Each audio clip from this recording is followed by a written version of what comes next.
حضرت انوار الرحمان رحمۃ اللہ علیہ کے 89ویں عرس 19 سے 20 اکتوبر کو دیش بھر سے پہنچیں گے زائرین۔ عرس کی تیاریاں ہوئی مکمل۔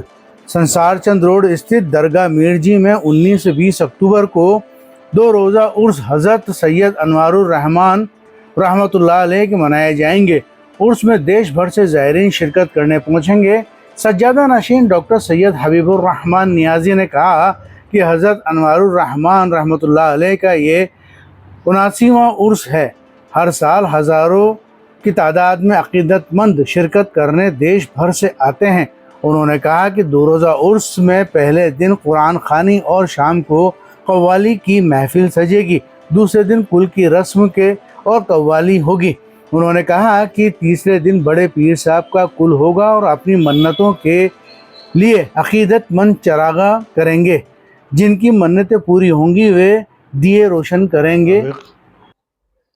یہ عرس 3 دن منایا جاتا ہے اور یہ عرس حضرت سید انوار الرحمان صاحب قادری چشتی مجددی سہروردی کا 79واں عرس ہے، اور جو کل سے شروع ہو رہا ہے۔ یہ چاند کی تاریخ 15 اور 16 ربیع الثانی کو ان کا عرس منایا جاتا ہے۔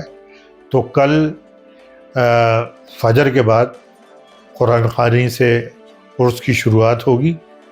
اس کے بعد شام کو عصر کے بعد محفل میلاد کا آیوجن ہے، اور اس کے بعد مغرب کے بعد غوث سمدانی محبوب سبحانی قطب ربانی حضور محی الدین عبد القادر جیلانی رضی اللہ تعالیٰ عنہ، جنہیں بڑے پیر صاحب کے نام سے، پیران پیر صاحب کے نام سے بھی جانا جاتا ہے، ان کا قل ہوگا، اور اس کے بعد لنگر ہوگا، اور رات میں قوالی کی محفل ہوگی۔ اس طریقے سے پہلے دن کے پروگرام ہیں۔ پھر دوسرے دن 2:10 پہ وصال کا قل ہوگا، جو کہ انتقال کا کہلاتا ہے۔ اس کی بڑی اہمیت ہوتی ہے۔ تو انوار الرحمان صاحب بسمل کے وصال کا قل 2:10 پہ ہوگا۔ اس کے بعد شام کو عصر کے بعد چادروں کا جلوس کے ساتھ چادریں پیش کی جائیں گی، اور اس مغرب کے بعد لنگر، اور لنگر کے بعد قوالی کا پروگرام ہوگا جو دیر رات تک چلے گا۔ اس کے بعد عرس کا اختتام ہوگا۔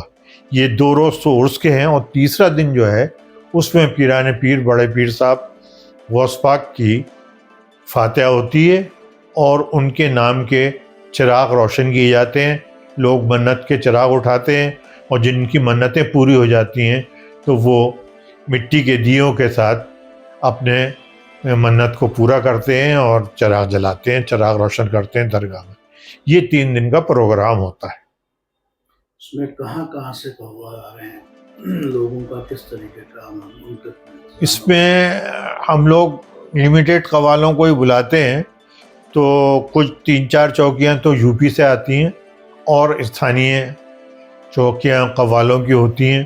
کل ملا کے 6-7 چوکی روزانہ قوالی پیش کریں گی، اور باہر سے یو پی، گجرات اور آپ کے یہ بامبے، یہاں سے لوگ زائرین آتے ہیں جو اس میں شامل ہوتے ہیں۔